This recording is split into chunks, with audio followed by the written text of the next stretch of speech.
When we come back, Dennis Feltgen will deliver his first 1980 forecast, and he'll look back at the weather of the 1970s. Certainly, the end of a decade is a time for nostalgia and reminiscing. That's true. Even in weather, for the past week, we've been looking at the way it was during the 70s. And no matter who you are or what you were doing, the weather had something to do with it. Well, here's a look at the big weather events in the Twin Cities. Without a doubt, the biggest weather event in the Twin Cities was the Great Blizzard of '75. Called the Blizzard of the Century, it came through in the night of January 10th and all but paralyzed the Twin Cities and Minnesota.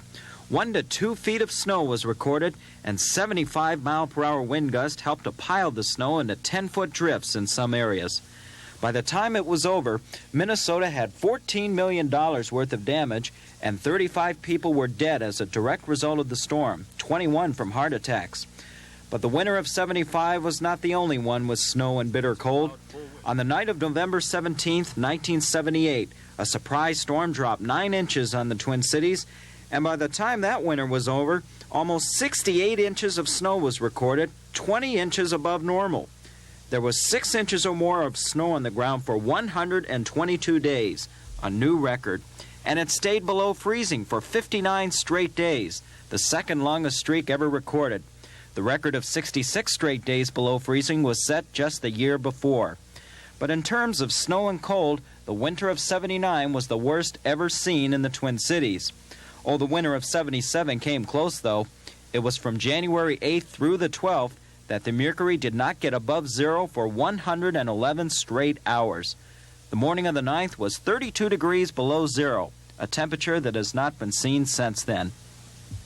The summer months were not about to be outdone by winter. The summer of '76 had one of the worst droughts ever seen here. The winter before it had very little snow, and spring very little rain. By the time summer arrived, brush fires were almost an everyday occurrence. The Department of Natural Resources literally closed down the state of Minnesota, making it illegal to hunt, fish, or use any of the parks in fear of starting a fire. And the 100-degree weather that August did not help the situation either.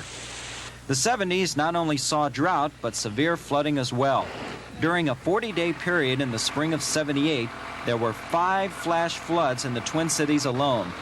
Homes and businesses alike were heavily damaged, many of which did not have any flood insurance.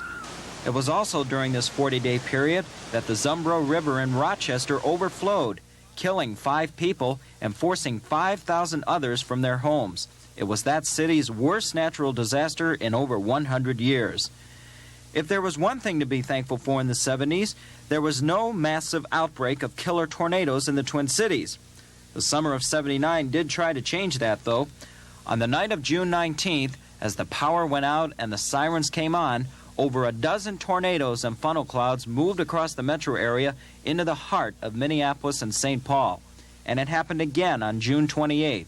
Scores of homes and other buildings suffered wind damage, including $1 million worth to the IDS building in Minneapolis. But through it all, no one was killed or seriously injured. And along with the bad weather came beautiful weather, too. Perhaps the best was the fall of '78, with record-high temperatures in the 70s well into November. And then there was the early spring in '77, with 88 degrees on Easter Sunday. Oh, there was one more weather event in the Twin Cities in the 70s. It was the introduction of meteorology into the nightly newscast. KSTP television went from a teletype and satellite picture in 1970 to the largest and most sophisticated television weather operation in the world in 1979.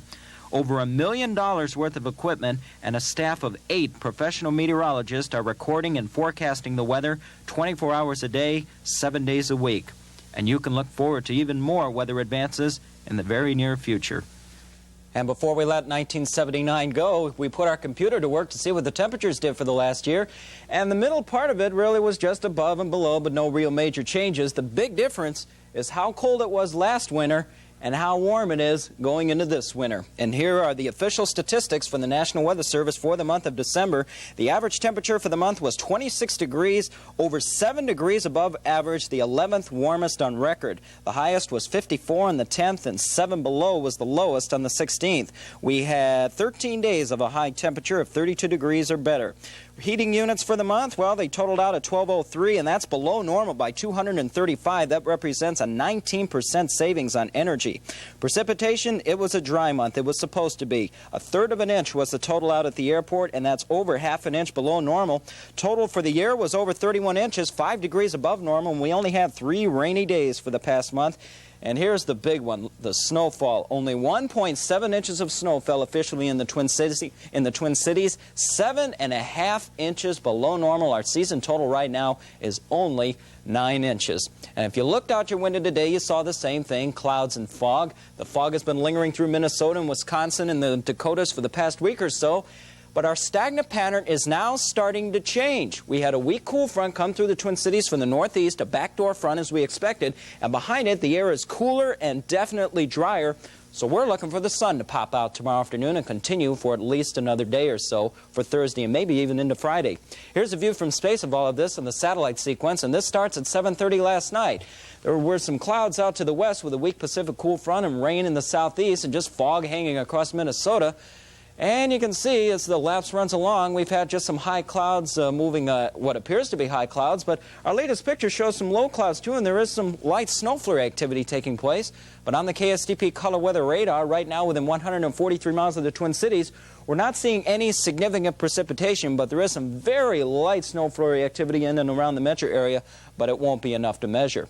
And under the snow flurries, we have a current temperature of 25 degrees. The dew point's 22, humidity's up to 88%. The winds are northwest at 6, and the pressure's rising. High today in the Twin Cities occurred at midnight in the weather almanac, and the official high was 31. The low so far is the current reading of 25.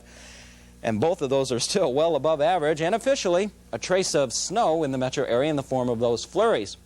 Low temperatures last night show something you haven't seen in the past couple of days, a very distinct pocket of cool air up in Canada, while the rest of the country enjoyed generally balmy temperatures.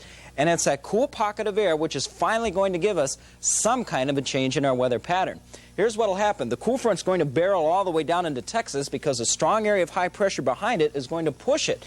In fact, the area of high pressure will center up over the Twin Cities by Thursday morning. So the temperature is gradually going to get cooler during the next 48 hours, and along with the cooler air will come some drier air. So we should lose the fog tomorrow, and the sun may pop out tomorrow afternoon, and we should definitely have it for Thursday. So, here are the details of the first of the year and first of the decade forecast. Tonight will be cloudy and cooler with fog and some lingering snow flurries. Lows of 18 to 23, northwest to north winds of 5 to 10 miles per hour. For tomorrow, cloudy and cooler, but becoming partly sunny by late afternoon. Highs of 19 to 24, north to northeast winds at 5 to 10. For tomorrow night and Thursday, partly cloudy and colder. Lows tomorrow night 5 to 12, highs Thursday 17 to 22. Probability of snow flurries is 30% for tonight. We say colder, but really what's happening, we're just going back to the normal temperatures for this time of year. And it may even warm up by the end of the week again. Yeah, and just think, 10 years from now, you might be going back to the beginning of 1980 and telling us all about remembering what a mild winter it was. It's possible. You might just be here then.